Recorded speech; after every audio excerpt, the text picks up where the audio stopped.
when I'm not operating in my strengths, when I'm bogged down by paperwork or filing or turning on lights for a property that we just bought, it drains me, and it gets me out of my flow.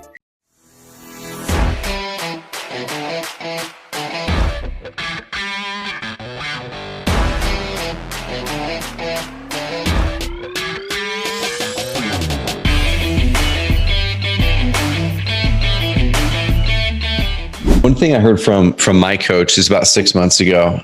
He was probably about 8 months ago. He was challenging me. He said, Trevor, he goes, what do you want to do with your business? Now I own Carrot. I own properties. I'm an investor in other software companies and other things. But he was really talking about Carrot in that respect. He said, what do you want to do with Carrot? And I absolutely love what I'm doing. I love my team. That to me is the primary reason I'm doing it. How do I become a better leader? How do I learn how to lead leaders? Things like that. Now, is it hard? Heck yeah.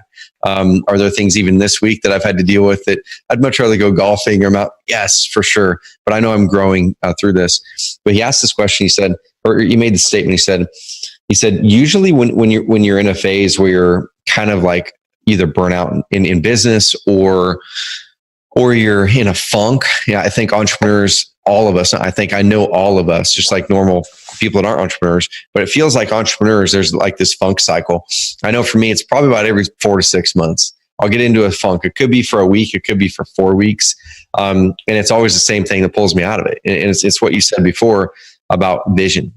I pull back, and what Dan said, he said, man, he goes, whenever you get into those funks, it's usually because you've run out of runway with your vision. You've run out of runway with your vision. You got to the end of that vision, and now it's cloudy, and you don't have anything crazy exciting, crystal clear to put that car back in gear and move forward on. And what you do at that point is you stop. Like you ran out of runway, and you stop or you slow down. And so every single time, whenever I get in those big funks, I clear out my schedule. I pull back and I go, okay, let me get reacquainted with my vision. Let me get reacquainted with why I'm doing this. Let me get reacquainted with where I'm going. And I'll bring up that 20-year vision story that I write every year. I'll bring up that 10-year.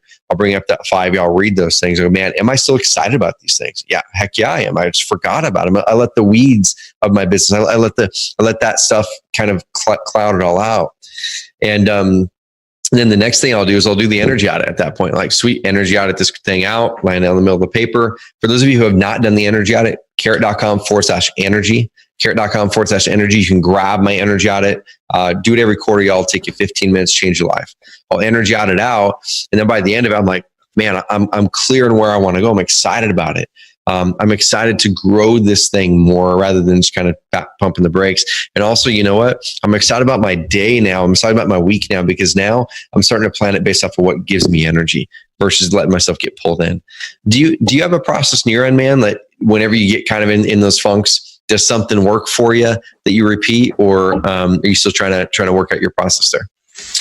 I think every single day we're working out some type of process, right? It's naturally, in order to get better, we need to continually critique.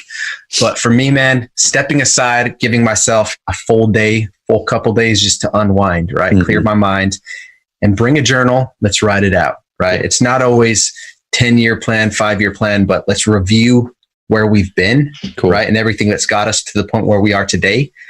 And that's from there, pour more into it and figure out where we're going. And I think a big part of it too is identifying our strengths and getting rid of the rest, because when I'm not operating in my strengths, when I'm bogged down by paperwork or filing or turning on lights for a property that we just bought, it drains me, and it gets me out of my flow, gets me out of the icky guy, right? It pulls me out. And I start to feel dead inside because I know that this is not where I need to be at that moment.